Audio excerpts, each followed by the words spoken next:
I'll run with it because I'm busting out to say this, which is if that's how it's going to work, CRM's going to tell us what to do, then the singularity is going to be singularly boring.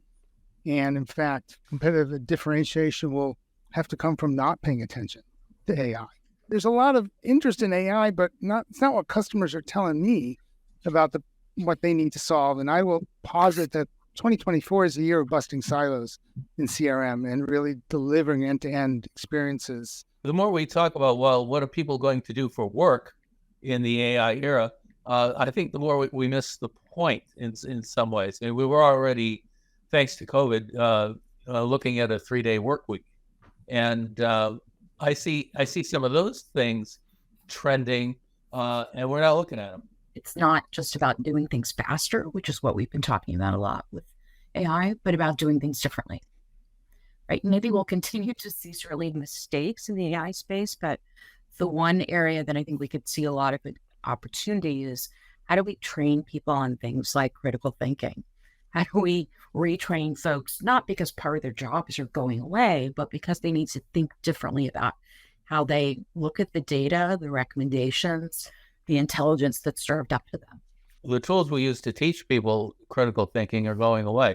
Humanities programs are not being funded adequately, and in some places they're being eliminated.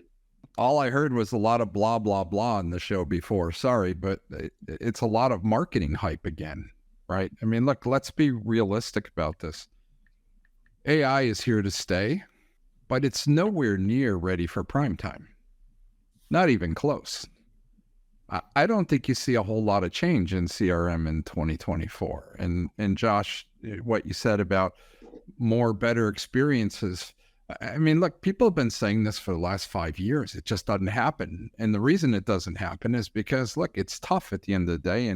And I think John Teschek made a really good point, which is ultimately this all comes down to data at the end of the day. And the reality is that a lot of enterprises aren't good at data. And the silos still exist in enterprises with data. And I don't see a whole lot of change coming next year in this space at all.